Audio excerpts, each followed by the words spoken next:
Hey guys, how's it going? Hello.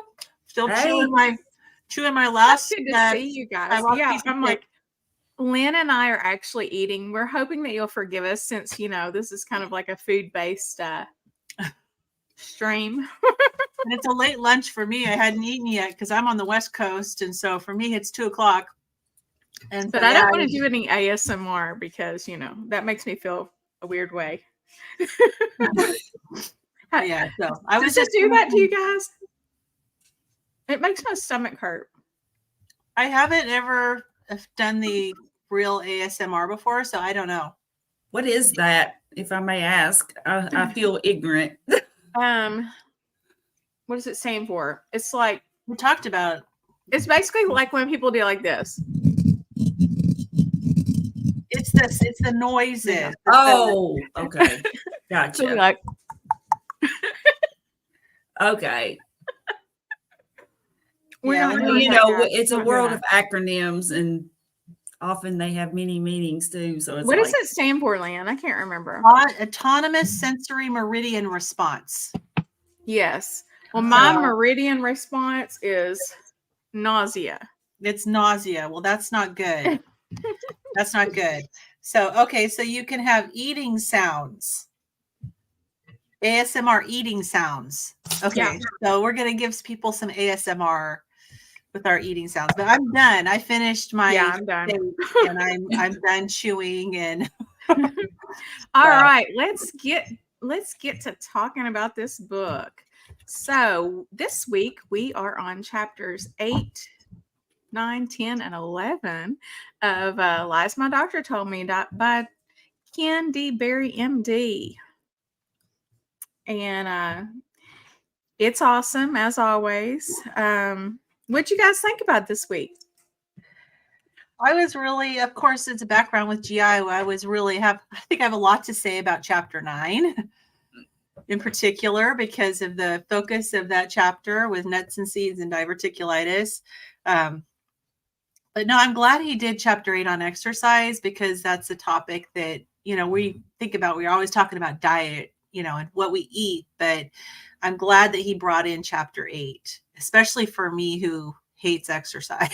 Or I'm trying to learn not to hate exercise, but I definitely do not like purposeful, like working out. Yeah. I like activity, being active and things that's fun. Same, yes. yeah. One thing I really have enjoyed doing, and I've done this since I was a child, so I reintroduced it as an adult, is roller skating. I've been going roller skating a lot lately. Oh, And I well, saw a video not a that lot, you did. but it's just been That's so so fun. fun. And it just like that kind of exercise is just, I mean, it's just awesome. And it doesn't feel like a workout or whatever. And I think that's Right. the thing, is finding something, like Dr. Berry said in this chapter, find something that you enjoy. Because he was like, I don't go to the gym, and I won't go to the gym for free. Because, I mean, really, if something's a chore, you're just less likely to do Right. it. You can maybe force yourself for a while, but and why make yourself miserable? So, yeah, physical Yeah. activity is very, very important. I mean, for other reasons, not weight loss. Yeah. It's just important to keep everything moving and keep your range of motion. And it's good for your brain and endorphins and all that. But it's just, it shouldn't be something that you have to force yourself to do. Right. It should just be something that's natural in your daily life. But one thing I really resonated with this chapter, not so much in terms of just like the exercise, but when he was talking about, well, it fits in though because of the burning calories, because of the whole CICO, calories in, calories out. So you have to, the old theory is, take in less calories than you use. So if you do that, you'll lose weight. And back in the 80s, when my brothers and I, especially the oldest of my two brothers, we were only 3 years apart, and we were both tall, skinny, bony people, just very slim. And we were actually wanting to bulk up. So we were putting our money together to get these Weider protein powders and stuff. And but we, back then, we were looking at like, okay, well, what's it going to take? And like a 1 pound is 3,500 calories. And we were like, gosh, we're going to have to eat a ton, because what we're eating now, I mean, obviously we were thin, so we were going to have to eat a lot. So it was obvious to us that something wasn't right with that, because, metabolism, in other words, in later years, after I really looked into stuff, I mean, like what you're eating really factors into that and how your body metabolizes it. It's not so much just, this many calories. So a calorie really isn't a calorie. It's what you're putting into your body.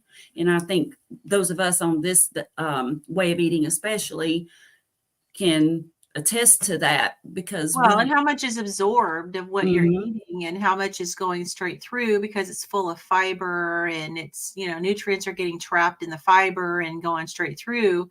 So your body, who knows what you're actually really absorbing. But I know I used to, there were times where I've had gym memberships. Now, my husband has forbid me from ever having another fit gym membership in my life. Same. Because I can't tell you how many times I got a gym membership and went once or twice, and then that was it. And he's like, no, we are not wasting our money on gym memberships. But I remember when I used to go, and I'm like, okay, now how much do I have to work out to burn X number of calories? It was like, seriously, it took me 2 seconds to eat that, and I got to work out for an hour to burn it off at an intensity beyond my fitness level. So I mean, some of those numbers are ridiculously low, like for the activity. I mean, in my mind, it's like, really, you only burn 245 calories, but you walk 2 miles. I mean, for an example, it's just like, something is just not right with that whole calories thing. And it's not. And that's the whole thing that he talks about, it being the lie. And Lindy, I have my rebounder too, and I'm loving it as well. I see she mentioned she has her rebounder, and that is awesome. And I have a step challenge for myself for February, and if it's all rainy out, the rebounder can actually count as steps. I want a rebounder. I'll send you. I have a rebounder. It's called a mini trampoline. Well, nowadays they call it a rebounder. Like I was calling it a trampoline, and I figured out, oh, wait a minute, and now it's called a rebounder. But I have the one that has the bar. It attaches to it. So what do you do with the bar? Do you like do hold on for dear life? Do you do splits in the air? You know what? If I even get any distance between the actual trampoline and my feet, it's a miracle. Occasionally I do, but I've learned so much about the rebounder that you really can't go from not using one to going crazy jumping if you're in bad shape like me. And because it gets the lymphatic system pumping, and you release all these toxins. And I think that happened to me the first week I had it, because I was like, woo, I'm so excited. This is fun. It was fun. I was doing all that stuff, and I was going a little bit more bouncing than I should have. And then I felt horrible after like several days of that.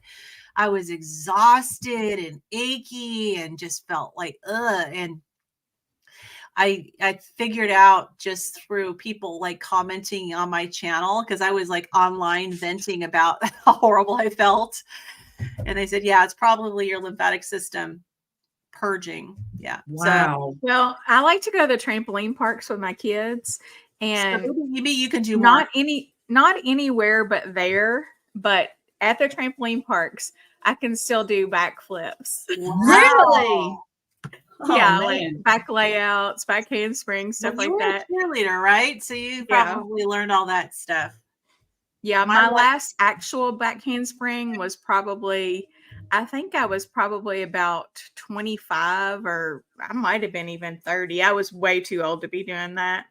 And I had a few drinks and got out in the yard, and I was like, hey, y'all, look, I can do back handsprings. I'm sure I can still do one, right? Oh man, it was painful. Yeah. I landed on my hands, and then my head just hit. Oh, It hurt so bad. I'm like, I didn't end up with a head bleed. Sandra, it reminds me too. I know Bill Not ordered one, and I was worried about him after I got mine, and I saw that how I was. I'm like, oh my goodness, like how is he going to do? You got to definitely have the reeling. But I know with the injury, like even just bouncing without going off of the ground or off of the trampoline and just kind of doing the bouncing motion gets things moving. And you have to do a little bit at a time because man, it is a calf workout. Just a little bit of like this with your foot and bouncing. And I'll kind of hold on and I'll just kind of step like I'm walking a little bit, but not even really hardly putting my feet, just kind of one knee at a time. It's a workout. So I wouldn't if your balance is terrible, yeah, then don't do it. But if you can actually hang on to something and keep your balance, it's probably a good thing to start out doing and just kind of bounce a little bit. And yeah, low impact on the joints. That's right. With those planks there, Lynn, don't worry about you know it will be the perfect hold. Well, they do have classes on that, Lynn. Maybe you could take up a class. Maybe one of these days, you never know. I'll take a class. I did my last plank for my January plank challenge, and it was 1 minute and 11 seconds. Oh, wow. That is Wow, fabulous. that is really My good. first one was 8 seconds. So I got added over a minute. You're getting strong.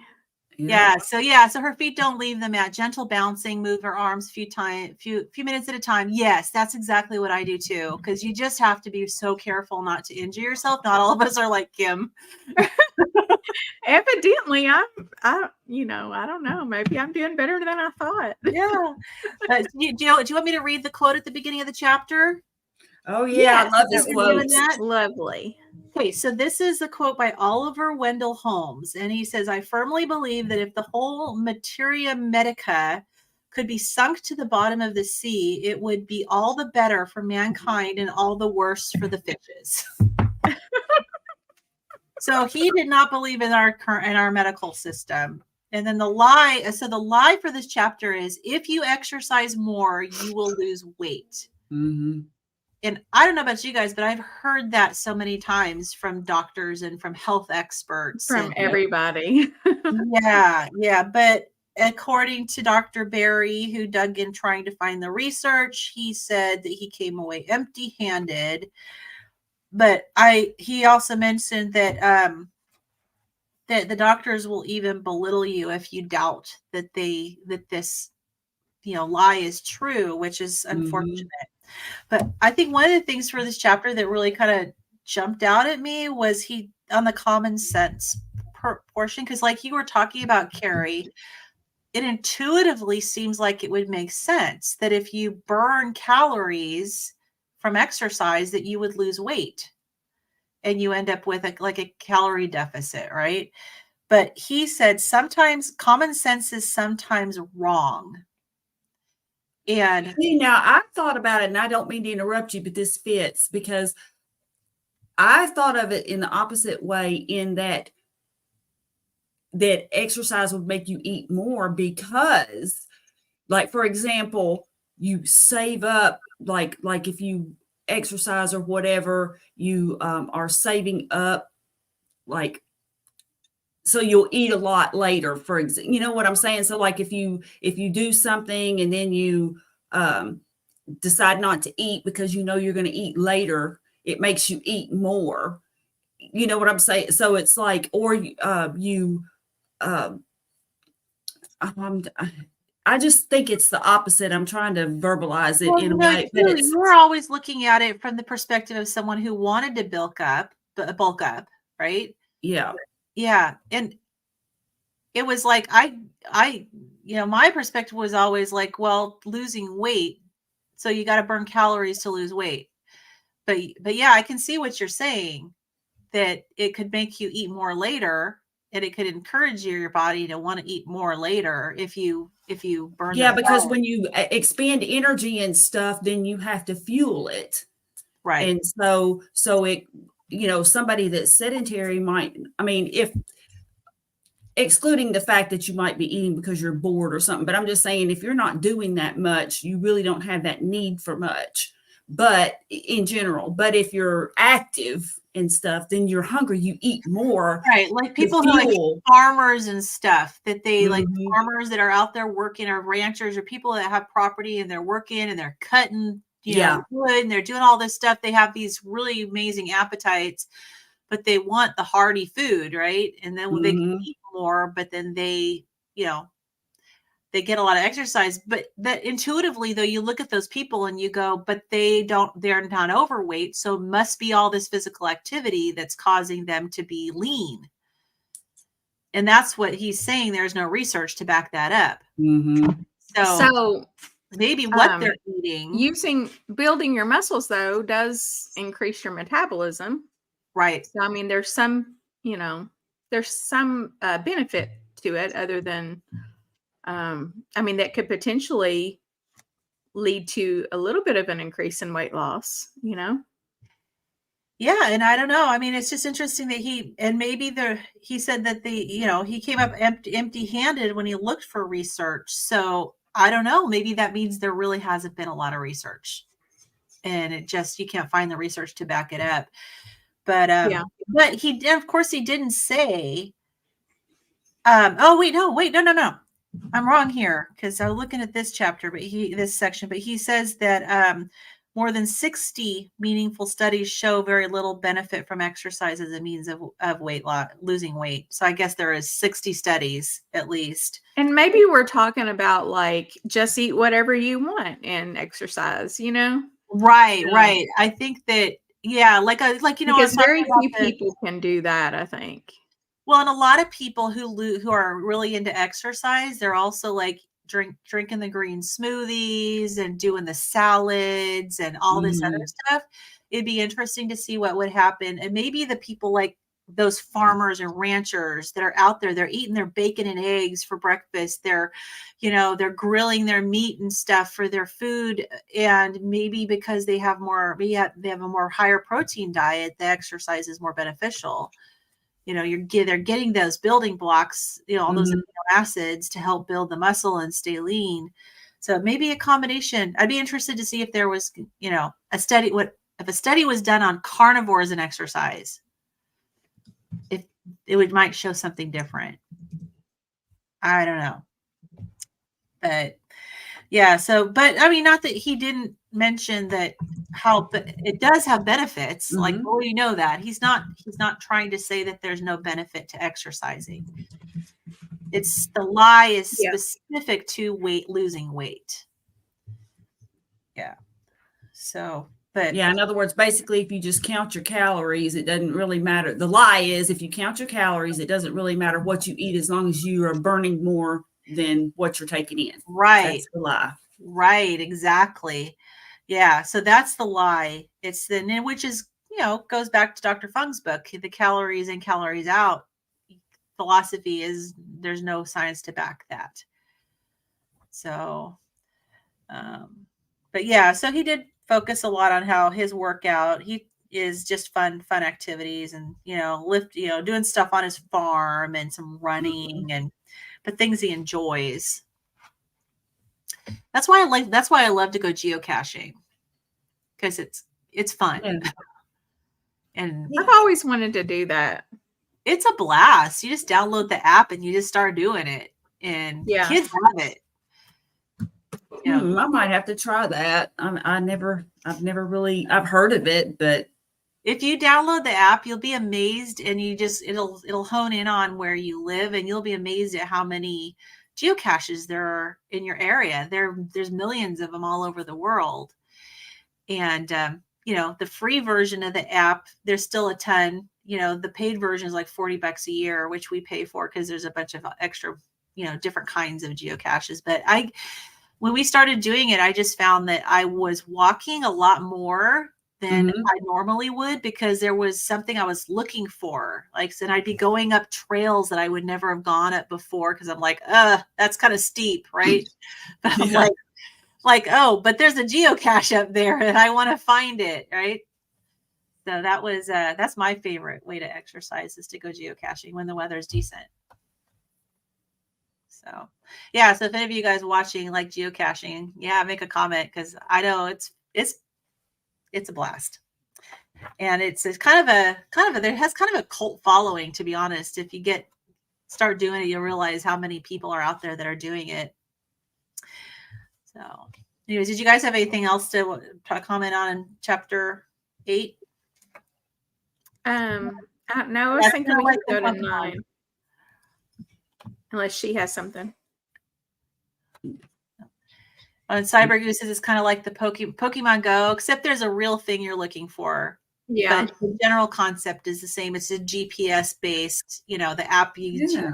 Yeah, GPS takes you to a specific spot, but then you get like a little prize and then you put something else back. Is that right? Yeah, you can if they're big enough. Yeah, they have little trinkets, which is what's fun for kids. We always carry a backpack, and we got a bunch of little cute stuff that we can put in there for kids. And we don't take it very often because it's just stuff for the kids, Yeah.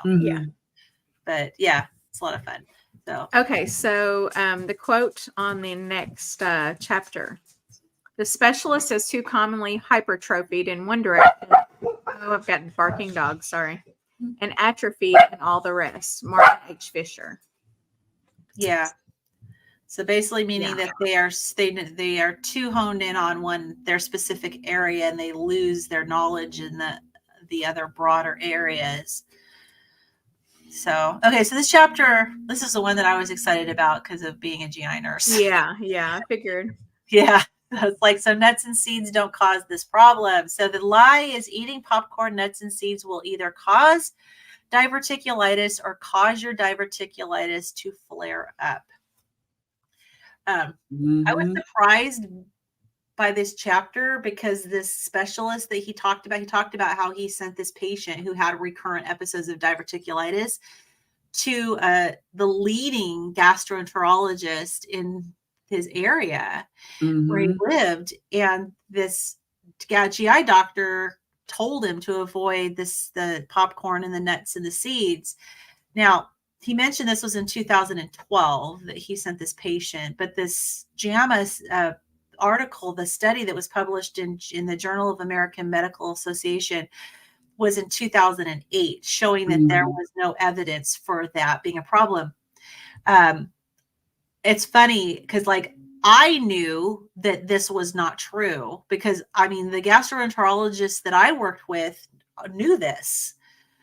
I was really surprised that the gastroenterologist that he sent this patient to didn't know this. But the fact is that was something that was being told to people because the whole thought was, because a lot of times you see undigested corn or a little bit of undigested nuts or seeds. The whole thought was, maybe that they get kind of stuck in these little pockets. Yeah. If those of you who don't know what diverticula are, they're these little outpouched pockets in your colon wall that just is over time. Some people get them early, but most of the time it comes when you're over 40, sometimes over 50, just from a weakening of the wall of the colon, and the wall kind of pouches out and forms these little diverticula. In and of themselves are not harmful, but they can get infected. And so the thought was, well, these little particles of food can get trapped in those little pockets and become infected. But once it was studied, they found out that is not true. Not once did they find any of these foods caught inside the pocket. And the prevailing, the conclusion is that the infection actually starts from within the colon wall. And so I was kind of surprised that this doctor, the specialist, told this patient this. Another thing that jumped out at me, which I was surprised at, was he said he saw this. So he saw this patient with their recurrent diverticulitis, sent him to the specialist. And then he said he saw this patient a month later, and the patient told him what this specialist told him to avoid the seeds and the nuts and the popcorn. And he mentioned that the specialist had done a colonoscopy. Well, I really hope. So you're not supposed to do a colonoscopy until at least 8 weeks after someone is cured from an episode of diverticulitis. So I don't know. Yeah, because I didn't know that. Oh yeah. Oh yeah, we had patients all the time that were investigating what was going on, scheduled them for a colonoscopy, but then the CT scan showed up, showed that they had diverticulitis, and we always had to call them and say, no, we got to postpone until Mhm. you're it's settled down for at least 8 weeks, and then because it's increased risk of perforating the colon if you do a colonoscopy that soon after. So I hope that this GI doctor did not do one within that month. Yeah. But and that the patient had been clear already. But anyways, so I wanted to bring that up because I know that a lot of people do get diverticulitis, and if you ever do get diverticulitis, know that don't let anybody do a colonoscopy within 8 weeks of having having diverticulitis. Make sure you're over it for at least 8 weeks. But yeah, so Dr. Berry did his research and found out. Now it's interesting because he said that smoking, being overweight, eating red meat, and taking NSAIDs were the causes of diverticulitis. And I was just curious about the eating red meat portion of it and see if you guys had any thoughts on that. Yeah, he also had mentioned about what is it, nuts and seeds and being nutritious, which I guess they would be better than eating junk. But Yeah. I think he's changed his stance on some things based on research since then, because I know they're going to do a new version of this book. Yeah. So He's- I'm kind of thinking that maybe the evidence really didn't point. In other words, these are just like what association or what is it, like observational studies. It wasn't really so it's like, yeah, they ate red meat, but what else did they eat kind of thing. They Right. like That's to kind blame of red what I'm meat for thinking that it everything. was. Oh, they Yeah. were. No, yeah, they can blame red meat for all sorts of things, Yeah. but unless you isolate it as a variable, as the Mhm. test variable, you'd have to Which test is it out on carnivore. virtually impossible, right? Right. Right. Right. We're all going to end up being test subjects at some point, probably. If someone ever wants to do some actual research, we're going to probably, call on all the people in the carnivore community.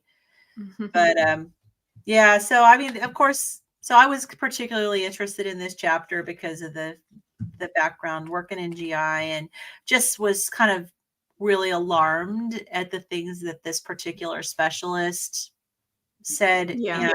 And if they did a colonoscopy, that would, I hope that is not the case. I hope that this person who was fully 8 weeks out from their last infection. But yeah, so that's kind of my feedback on this chapter. Yeah, that was excellent. And I did not know that about the colonoscopy and having to wait. So that's good to know. I mean, I don't have that issue, but I mean, it's just good to know, and for people out there to know that. Yeah. Well, and I don't know, like I think it was one of the doctors mentioned that the carnivore diet is easier on the intestines and the colon because when you're eating tons of fiber and you're stretching out your colon all the time, that it does over time weaken the walls. And with the carnivore diet, you don't have that. I don't know if there's any actual research behind that. This is kind of one of those things where, okay, common sense, intuitively, it sounds like it should be a rational, theory, but I don't know that that's ever been tested out. But they do know about like what shows up in ostomy bag?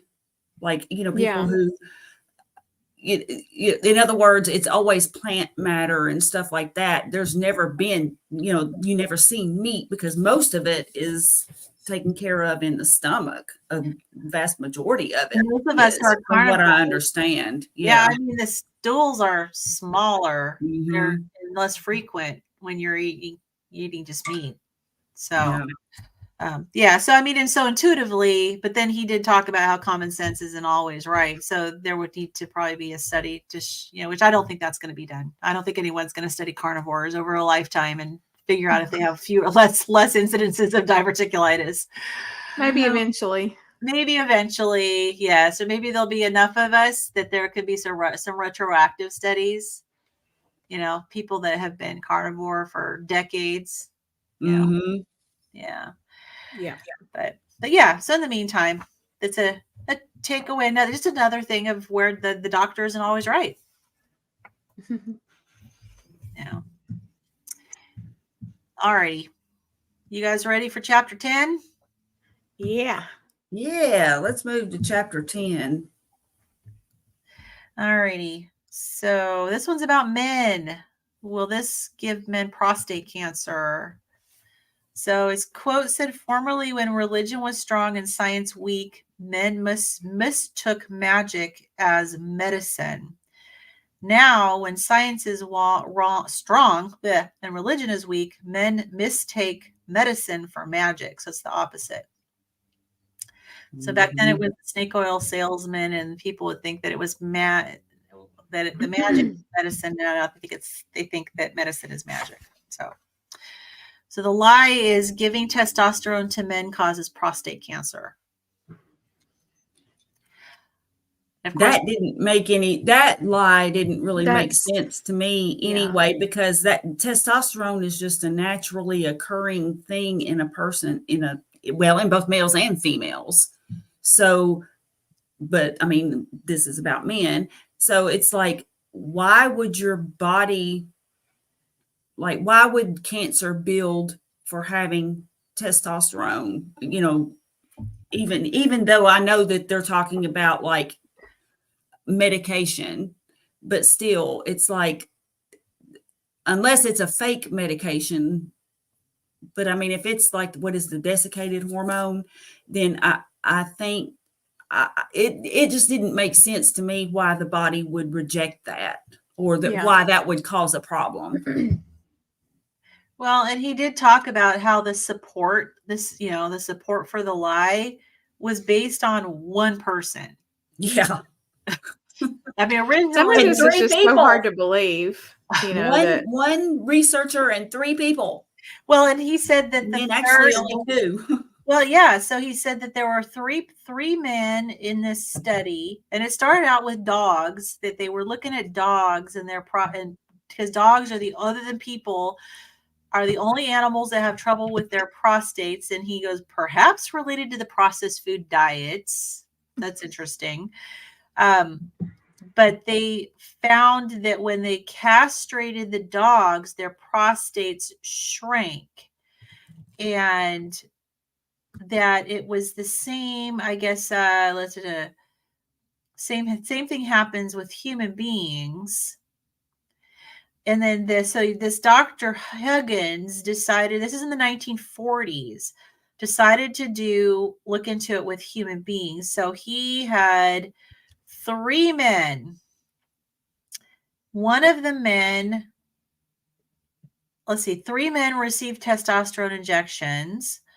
One of the men had already been castrated. What does that mean in a human? Is that like he'd been at a vasectomy? Like he didn't have it anymore is what or he had his prostate removed? I don't know. No, his male part removed. Like, did they do that? Maybe back then they did. I mean, I don't know. Or maybe there was a reason why it had to be removed. You're muted, Kim. Hey, Kim, you're muted. I was really talking away. Nothing's coming out. Well, I have to yell at my dogs so much today. They're being really bad dogs. But anyway, it's the surgical, chemical, or other action that causes male to lose the use of his testicles. So basically, like he was chemically castrated potentially. I mean, well, no. Hold on. I was thinking of my dog's the snip. But that wouldn't do it. That's what I was thinking too, like a vasectomy. But yeah, but a vasectomy is not gonna. No. No. This is like they would do to like probably sexual predators back in the old days. Oh, that's true. They might have done that. I would think, but I was wondering if he was taking. We don't use that term in medicine, castration. Like whether he was looking with prisoners or something, because then maybe there was like sex offenders that they actually did castrate, and that's the only thing I can think of. I don't think we don't do that nowadays, right? We just Russ says like maybe cancer or marriage. Marriage. Okay, so that's like emotionally castrated. So His wife I might don't have know what kind of removed it marriage for him. he's looking at. I don't know. His wife might have done a Lorena Bobbitt on him. Oh, true, Well, that's true. true. You never know. And maybe it was her husband was not alive back in 1940s. I was thinking, oh, maybe that was who he did it on. It's not removing. Yeah, eunuchs have their parts removed, but yes, chemical castration is not removing the actual parts, right? It's just giving them the drugs to make them impotent. Yeah. Basically. Yeah. So, but the bottom line here is that he said he studied 3 men who had received testosterone injections.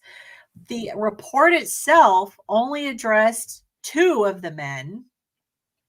And one of the 2 men had already been castrated. Like the 7-country study. It's like the 7-country study where they studied 22 and he ended up with 7. In this case, there was 3 and he ended up with one of them was already castrated. So like, why even include this person in the study? Yeah.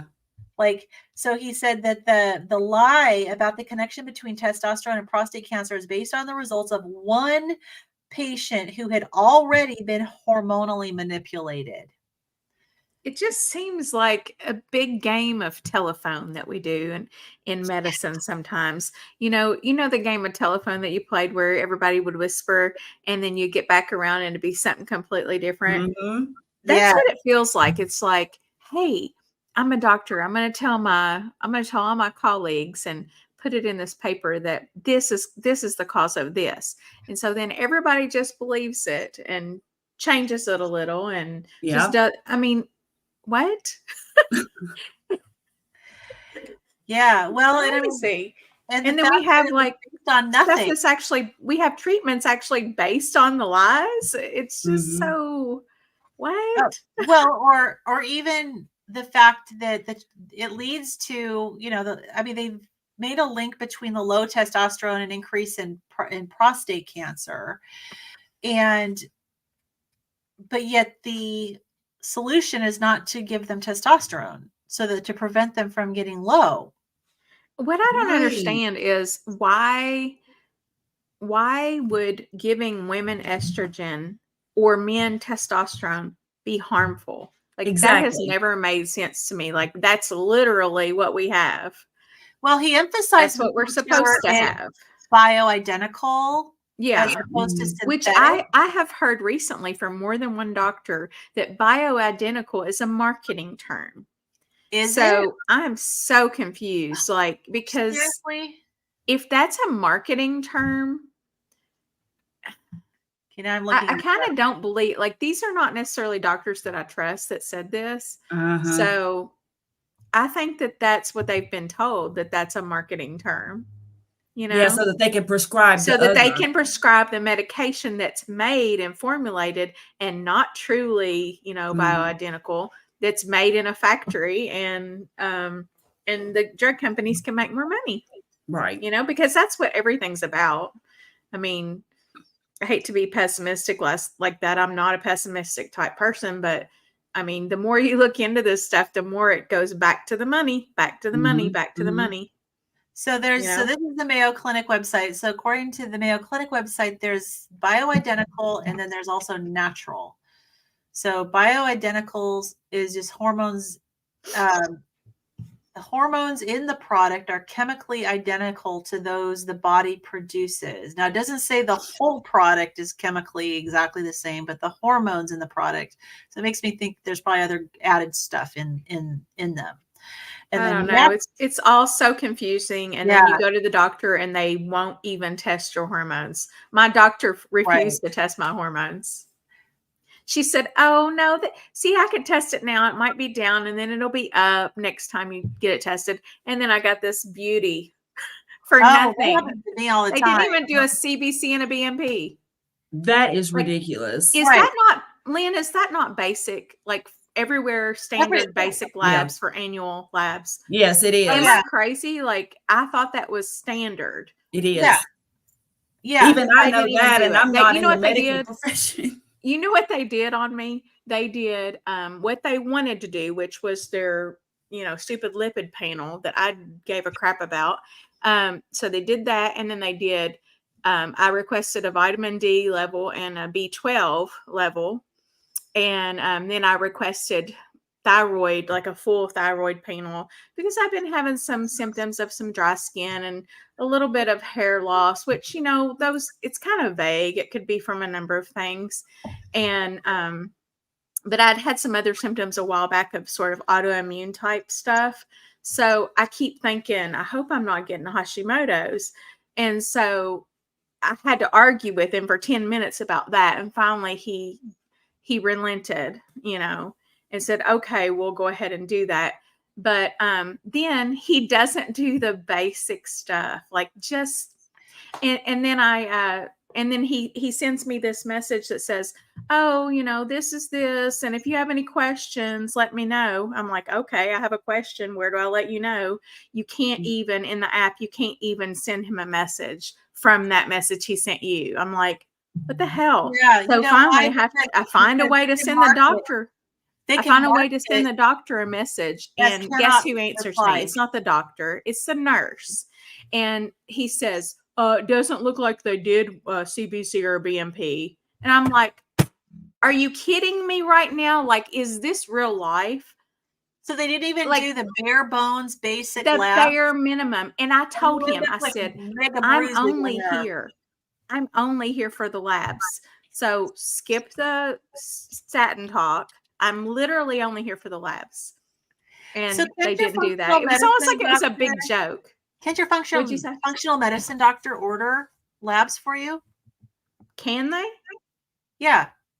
Oh, I'm sure they can, but because now, was this your functional medical doctor that you were? No, this is just my normal doctor. I don't even see a normal doctor anymore. I mean, I'm not anymore. She's fired now, and I liked her. I really did. Doctor.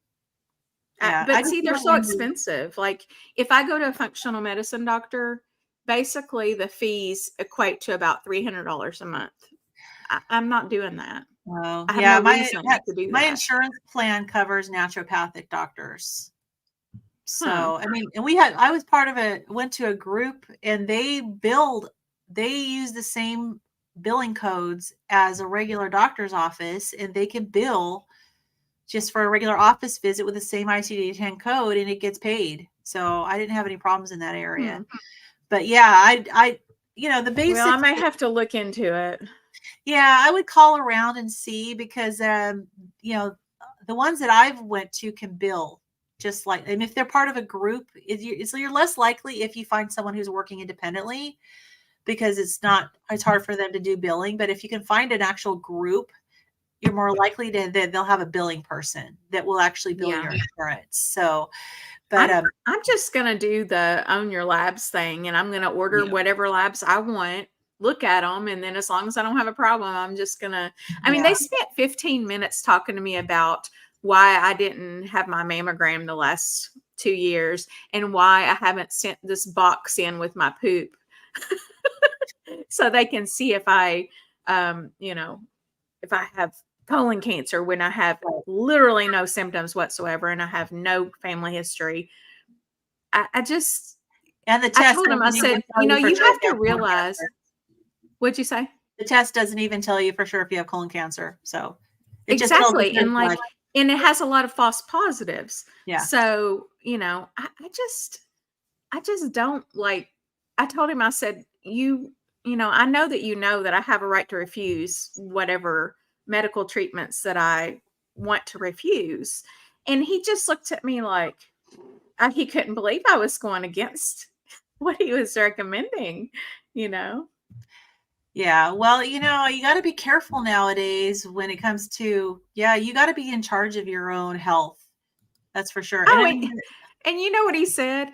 I told him, I said, I've seen a lot of just routine medical treatments or testing that would have been totally unnecessary from my point of view, that have actually killed people, and I'm not trying to be irresponsible with saying that, but I think we all know that there are risks to any test that you have.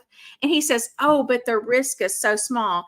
I said, it may be small, but it's not going to be small if you're the person it happens to, It's right? not that small. I mean, I So think I that have the to actual, make my own mind up about this. I think the This is actual data shows that medical errors are like the third leading cause of death Yep. in this country. It's not small. I don't remember who it quite was, but I large. recently watched a video about that. Yeah. No, it's definitely not small for sure. I was gonna. So as we were talking about, like taking control of your health. So like ask for your testosterone levels, guys and women. We'll talk about that in the next chapter. But I wanted to share this. This is a little bit off topic, but this has to do with just like I have a cardiologist appointment on Tuesday. I haven't seen this person. I haven't seen a cardiologist in years, but I'm getting a tilt table study done on Thursday because I may have some orthostatic intolerance. So we're trying to check and see. And then the doctor that I see, the naturopathic doctor, referred me to this cardiologist because she was having trouble after I stood and stuff. She was having even trouble getting her blood pressure to register and stuff. Oh, wow. So anyway, so I'm going to see this cardiologist on Tuesday, and she said he's like naturopathic doctor friendly. So I think hopefully that'll be okay. But he's through a large hospital system, so they, how they want you to fill out and like sign online all these documents. So they have. I haven't even seen him yet. This is the consent for care, right? So I'm reading this. And they want me to sign ahead of time that I give my consent and permission for this doctor to do basically anything they want, any tests, exams, anesthesia, medications, immunizations, x-rays, medical surgical treatments. And then this was what really, really got me. Okay. Anesthesia? Yeah.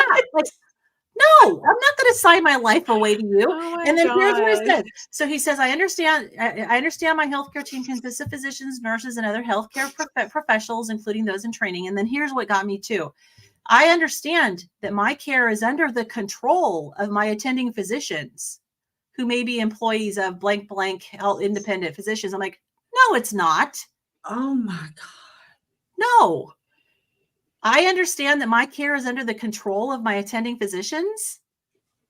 Well, basically what they're saying is that they'll watch the resident do something. And yeah, I think that's what they're saying, but it makes it sound like what they say goes is kind of how I was interpreting that. Then it says that the healthcare system is not liable for the acts or omissions of independent physicians. Okay, so I realize they're from a different physician group. And it says, I am aware that the practice of medicine is not an exact science. And I acknowledge that no guarantees or promises have been made to me okay. So anyways, I'm like, I'm not signing this. So it's going to be interesting to see what happens on Tuesday. It's like bizarre. Like I have never heard of just a standard medical visit given anesthesia consent. That's absurd. I'm not going to consent to anything if I haven't even seen you and we haven't talked about it. And I'm definitely not going to acknowledge that you're in control of my health care. It's almost like they're just wanting to say, oh, let's just get all that crap out of the way. Yes, I want you to just give us carte blanche to do whatever we want, and release us from all liability if we screw up. But you know what's funny is that consent does not release them of any liability. You can still sue for whatever you want to sue for, and people do. Not that I would be like, oh, I'm going to sue, but like they have to get consent before any procedure or treatment, but it doesn't really it doesn't release them of liability. Well, I'm not going to sign it. If they want me to sign it, they're going to have to print it out, and I cannot modify it and sign it because that's ridiculous. I'm not going to. So anyways, most people don't even read it, Well, the takeaway is read these things. Know what you're signing. Yeah. Anyway, so no, this was interesting. Like, of course, I don't know a whole lot about men's health. I mean, I got my husband and I think he's had his testosterone tested and stuff, and it was fine, but I don't know what the doctor, I'm surprised that they don't require a do not necessitate. A few years ago, I think they decided whether you were a DNR. All right. So let's finish up here, guys. All right. So yeah, so basically the bottom line for this is get your, ask for the test. You may have to ask your doctor. You may have to argue with your doctor, right? And then when your doctor says no, go to another doctor or order it yourself from Own My Labs. Yep. You want to show the second slide? I didn't really understand the first one. I wasn't really, it basically, but his whole point was that, so the total testosterone concentrations in men have changed over the years. So like the first one that says 501 was from 1987 to 89. And then it went down 95 to 97, 1995, 97 went down. And then in 2001, 2002, it was 391. So it's been trending down in the wrong direction. Mm-hmm. And it's probably diet related. Yeah. Well, and also, there are a lot of hormone disruptors, too, in our environments and things that we put on our bodies. And but he mentioned that based on the theory that, giving extra testosterone is going to contribute to prostate cancer. If extra testosterone made you have higher levels of prostate cancer, young men would have more prostate cancer than older men. And that is not the case. Yeah. So. Yeah. Like I said, that wasn't that whole why to begin with just was not logical to me. Yeah, it's really not. Yeah, right. That doesn't even make any sense at all. All right. So chapter 11 is the women's side. Mm-hmm. Yay. There's more to women than estrogen.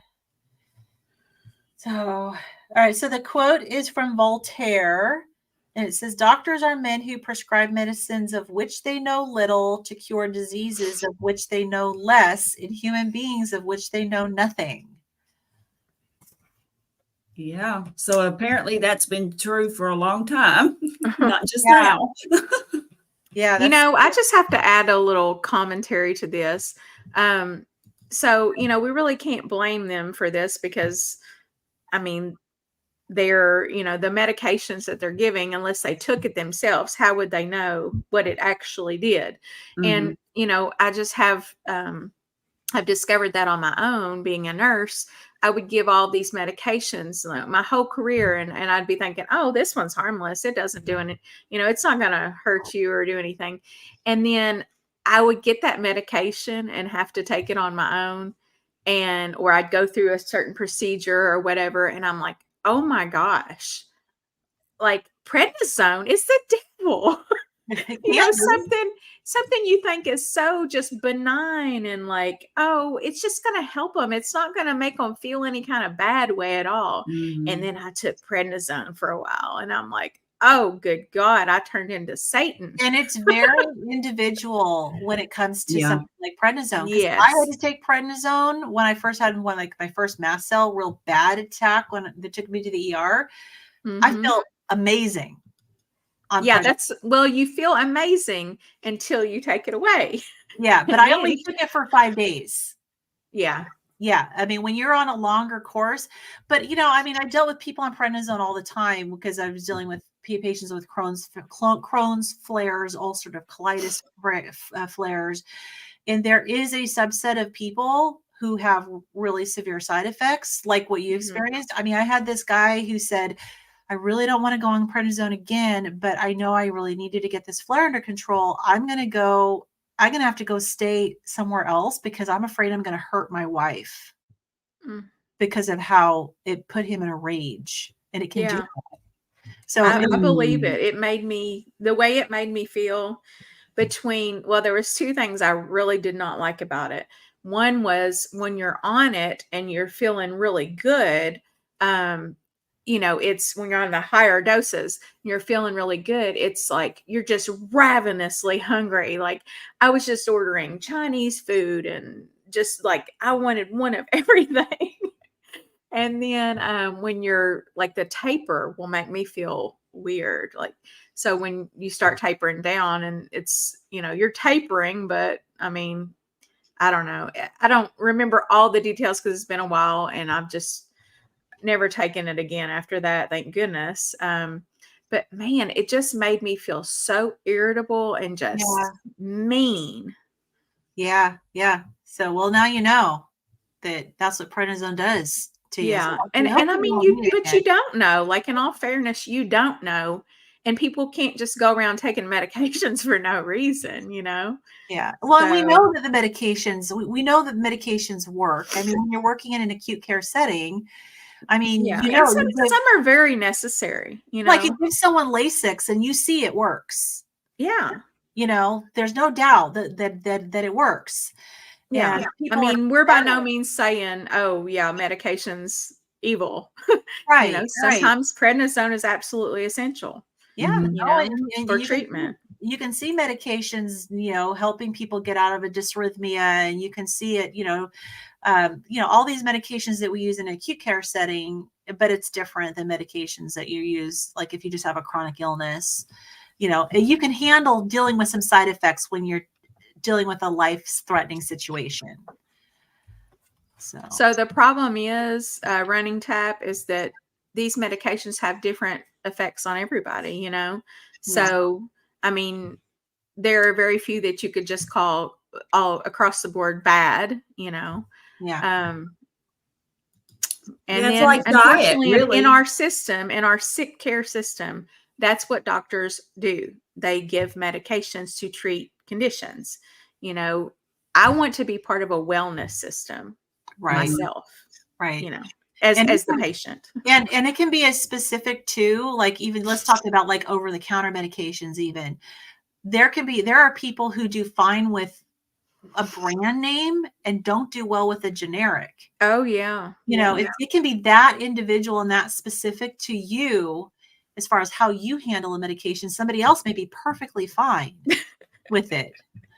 Don't use What logic is on me. it? Just may work. What is PMSL? Yeah, what is Yeah, PMSL? I don't know what that is either. I've seen that, but I don't know. I don't I recall know what what it PMS is. PMSL. is. Or I may Yeah. not have even known what it was. It is, let's see here. Oh, Pick up peeing the L. myself laughing. Oh, Oh, that's okay. funny. That's funny. So it is not a medical term. It's not a medical term. No, I was like, I've never heard of PMSL. You've got that?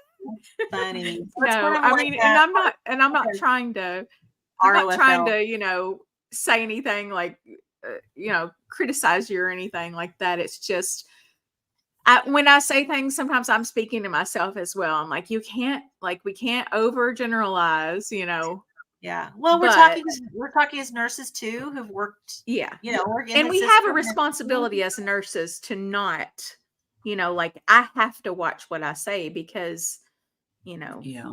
And I'm retired I and I have a don't, license. I'm retired, And so I don't Lynn have can to say watch what I whatever. say. But I still do. I've worked in acute care settings, and so I do know that medications work and they can save your life. Yeah. And when you're like weighing potential side effects to you're going to die if you don't have this, Well, then you yeah. deal with the side effects. There's And a procedures. lot of our patients, they're really, really ill, especially Very, where I work. By the time they get to us, some of them are just on death's door, yeah. and we bring them back to life with these medications.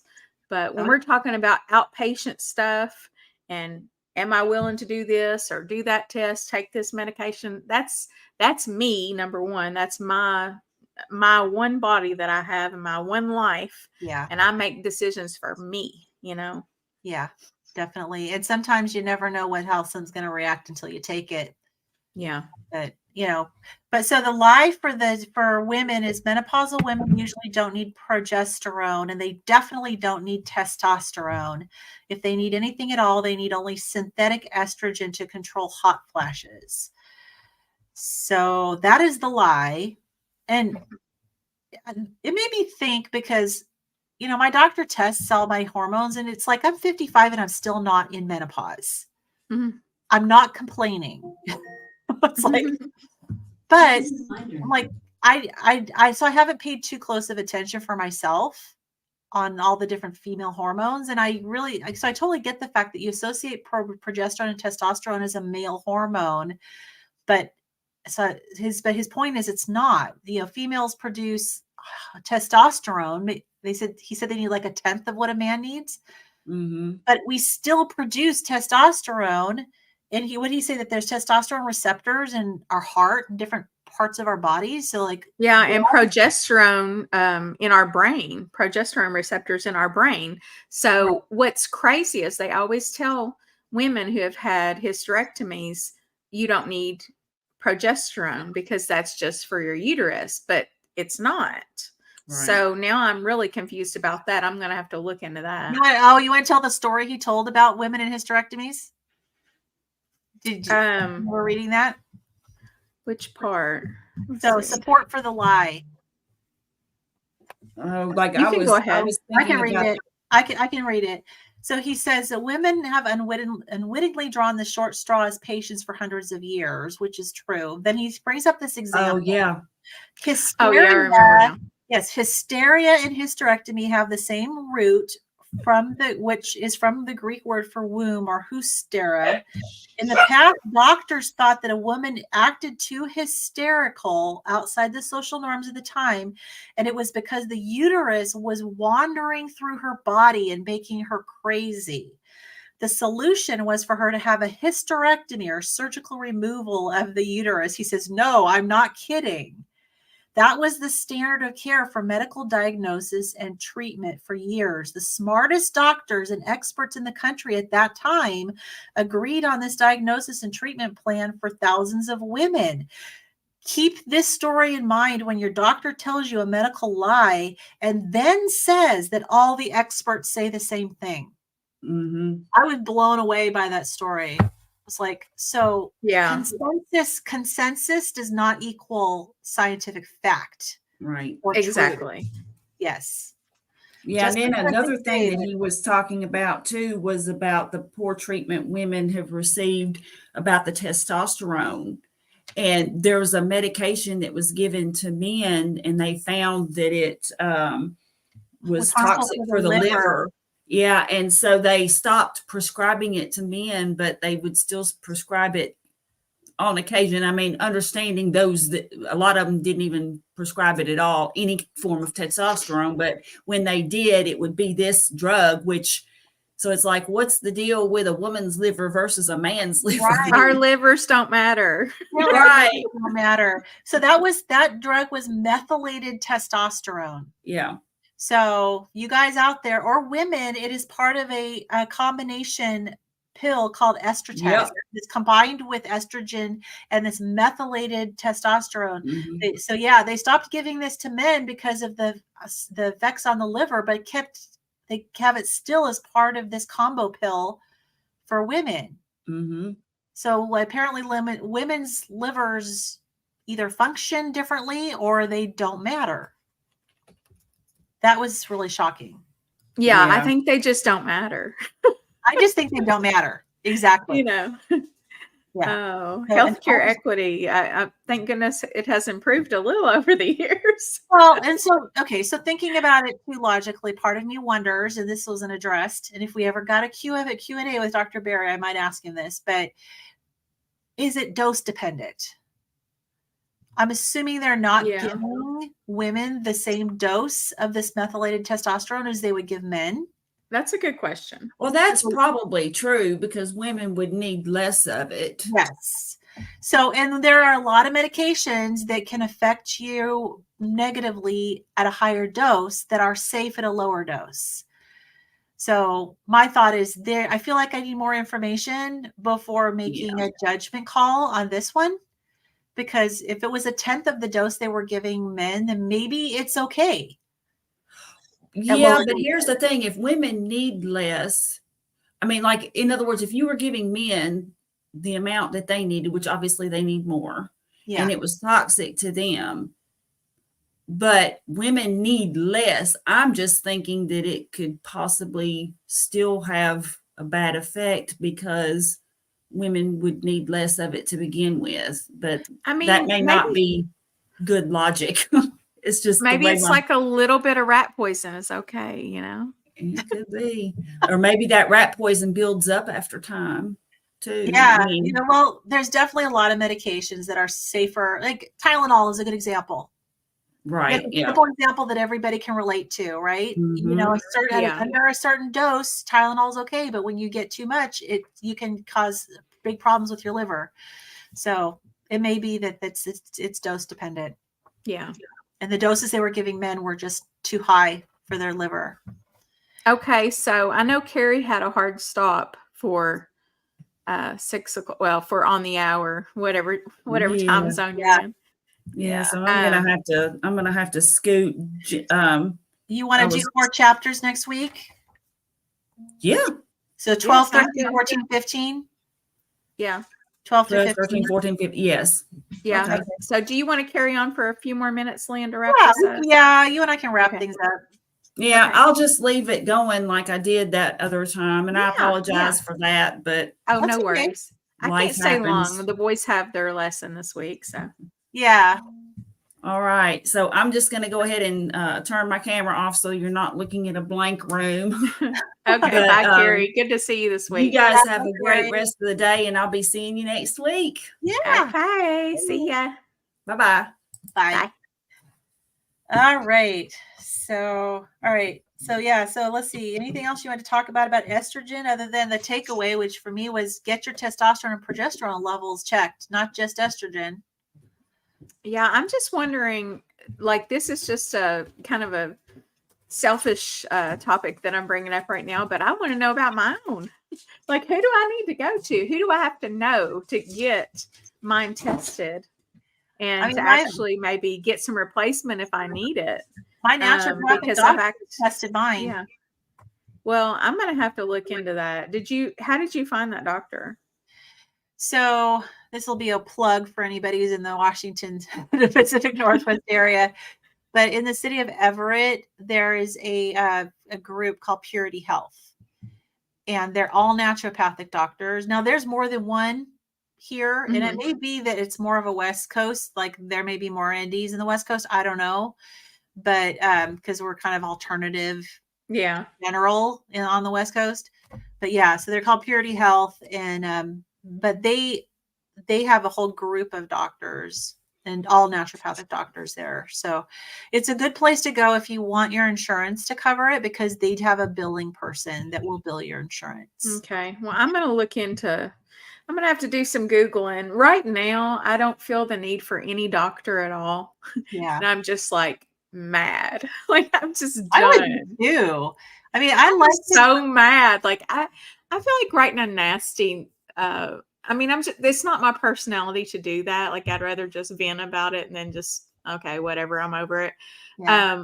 But I'm definitely not giving them another chance, because last year, my doctor actually left my annual visit and went straight into a Zoom meeting, which I know she's so like just bound by the time limits of the system. And I get that. And I felt bad for her, but like, she didn't even order any labs at all last year. I had to say, hey, I need my labs ordered, and then she's like, oh, which ones? I'm like, just the standard yearly labs. I thought that was common knowledge. I mean, am I weird? Like, yeah, it makes you like think, am I crazy? I've literally been ordering these same labs for doctors for years, and where are mine?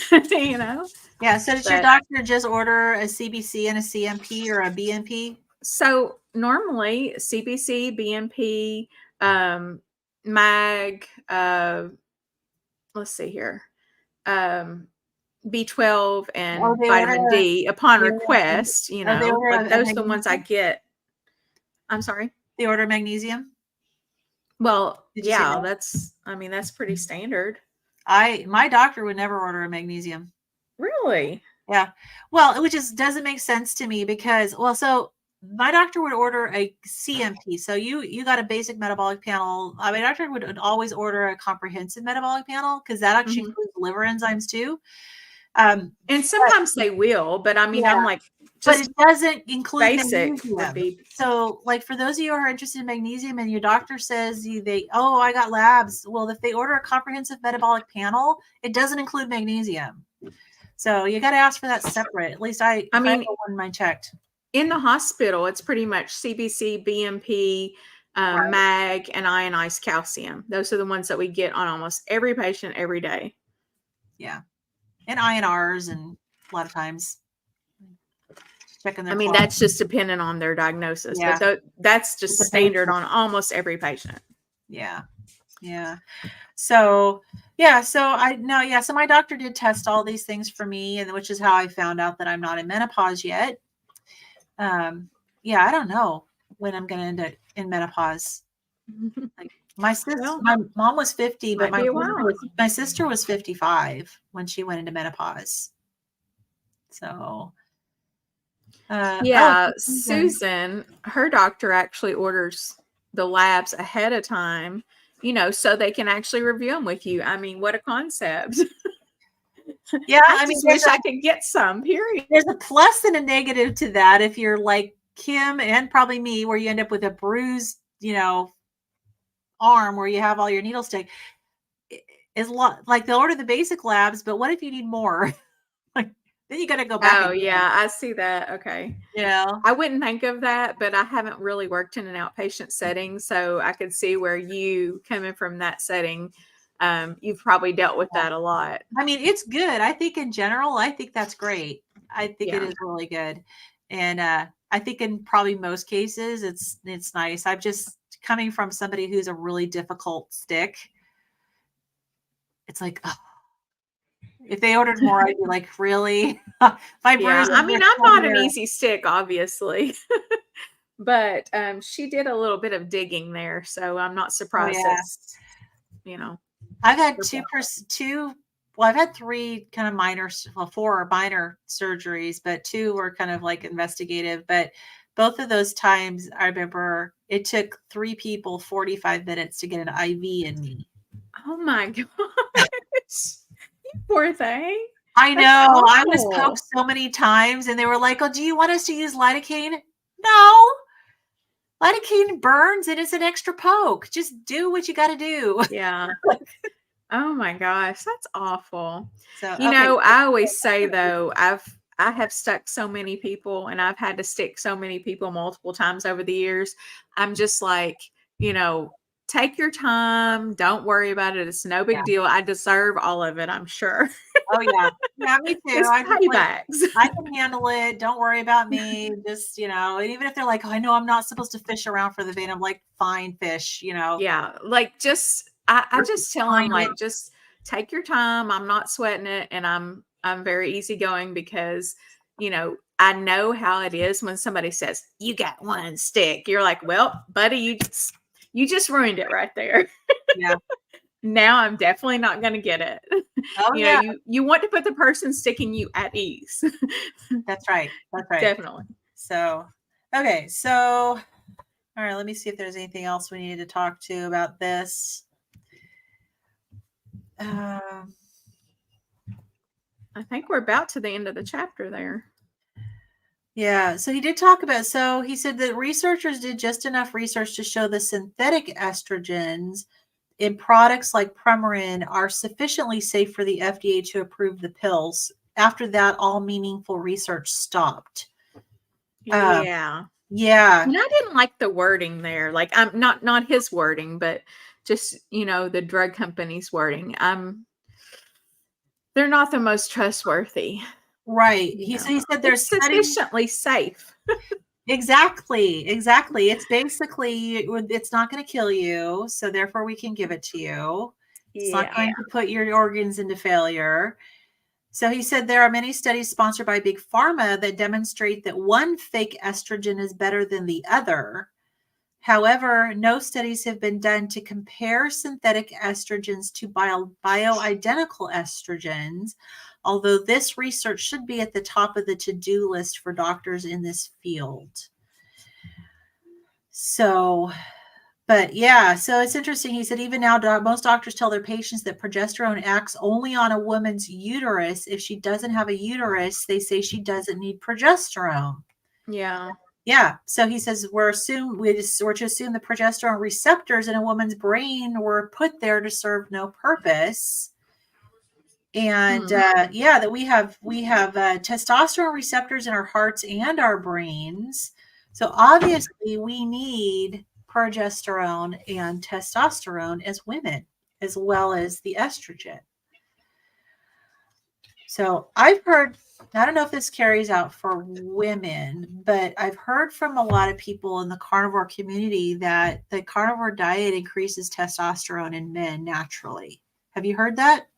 Oh yeah, yeah. I think it does in women too. I think it Makes sense. optimizes hormones, Well, I mean, I'm not saying Yeah. across the board, but it tends to lend itself to more optimizing of hormones.